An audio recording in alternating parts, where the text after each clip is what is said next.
ಆ ರಕ್ಕಸರಲ್ಲಿ ಇದೇ ಮಾತನ್ನು ಹೇಳ್ತಾರೆ. ಬಿಡು, ನನ್ನ ಪರಮ ಭಕ್ತರಿದ್ದಾರೆ, ಕೃಷ್ಣನನ್ನೇ ಆರಾಧಿಸಿಕೊಂಡು ಬರದಕ್ಕವರು. ಅದು ಕೃಷ್ಣನ ದರ್ಶನಾ ಭಾಗ್ಯವನ್ನು ಅದೆಷ್ಟೋ ವರ್ಷಗಳಿಂದ ಅವನ ದರ್ಶನಾ ಭಾಗ್ಯ ಸಿಗ್ಬೇಕು ಅಂತ ಹೇಳುವ ಉದ್ದೇಶದಿಂದ ಕಾಯ್ತಾ ಇದ್ದವರು ಇದ್ದಾರೆ. ಅಂತವರಲ್ಲೇ ಹಿರಿಯರು. ರುಕ್ಮಿಣಿ ಬರ್ತದ, ರುಕ್ಮಿಣಿ ಏನೋ ಗಣತರವಂತ ಅಪರಾಧ ಮಾಡಿರ್ಬೇಕು. ಆದ ಕಾರಣವೇ ಅವಳಿಂದ 2 ಅಲ್ಲ 10 ಹೊಡಿಬೇಕು. ಹೇಳ್ತಾರೆ, ಹೇಳಿದ್ರೆ ಒಳಗಡೆ ಸತ್ಯವಾಮಿ ಹೇಳಿ ಯಾರು ಹೇಳಿಕ್ಕಿಲ್ಲ ಬೇಡ ಬಿಡಿ.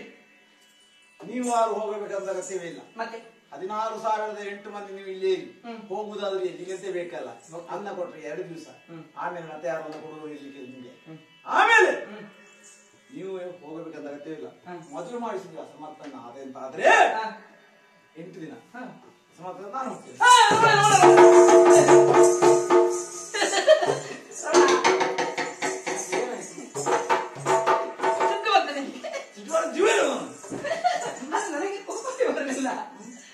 ನನಗೆ ಸಿಟ್ಟೆ ಓದಿದೆ ಬರದೆ, ನಿಜವಾಗಿ ನನಗೆ ಸಿಟ್ಟೆ ಬರಲಿಲ್ಲ ಅಂತ.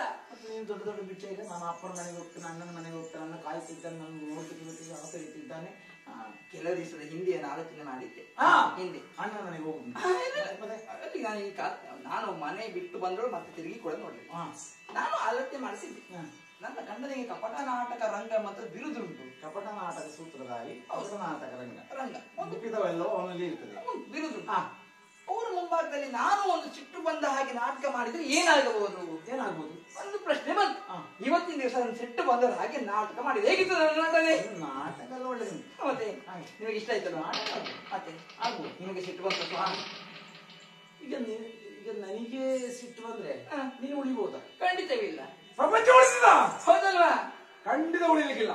ಕೃಷ್ಣನಿಗೆ ಸಿಟ್ಟು ಬಂತು ಅಂತ ಆದ್ರೆ ಈ ಪ್ರಪಂಚ ಉಳಿಲಿಕ್ಕಿಲ್ಲ, ಸುಖರಿಯಾಗಿ ಹೋಯ್ತು. ಬ್ರಹ್ಮಾಂಡೋದರ ಭರಿತ ಶ್ರೀಹರಿ ಎಂಬುದಾಗಿ ನನ್ನನ್ನು ಕೊಂಡಾಡ್ತಾ ಇದ್ದಾರೆ. ಹಾಗಿದ್ದ ಮೇಲೆ ಕೃಷ್ಣನಿಗೆ ಯಾವತ್ತೂ ಸಿಟ್ಟು ಬರೋದಕ್ಕೆ ಸಾಧ್ಯವಿಲ್ಲ. ನೀವು ಸಿಟ್ಟು ಬರಲಿಲ್ಲ, ನನಗೂ ಸಿಟ್ಟು ಬರಲಿಲ್ಲ.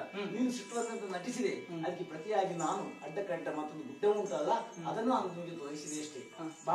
ರುಕ್ಮಿಣಿ 8 ದಿನದೊಳಗೆ ಮನ್ಮದ ಕಲ್ಯಾಣ ಆಗಬೇಕು, ಅದು ಈ ಗೃಹದಲ್ಲಿ. ಆದ ಕಾರಣ ಅದರ ನಿರೀಕ್ಷೆಯಲ್ಲಿ ನಾನು ಹುಡುಗಿ ಹೋಗ್ಬೇಕು. ಅಂಗಗಳಿಗೆ ಕರ್ನಾಟಕ, ಕಾಂಬೋಜಿ ಮೊದಲಾದ ಪ್ರದೇಶಗಳು ಸುತ್ತಬೇಕು. ಅವನಿಗೆ ಅನುರೂಪೇ ಅಂತ ಓದು ಆಗಬೇಕು.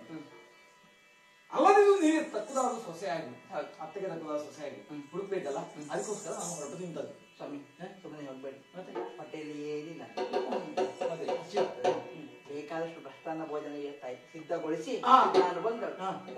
ದೊಡ್ಡ ಬಾಳೆಲೆ ಹಾಕಿ ಬಳಸಿದವರು ಎಷ್ಟು ಬೇಕಷ್ಟು ವಿಶ್ರಾಂತಿ ಪಡೆದು ಆಮೇಲೆ ಹುಡುಗಿ ಹುಡುಕೋದಕ್ಕೆ ಹೋಗಿ ಬನ್ನಿ.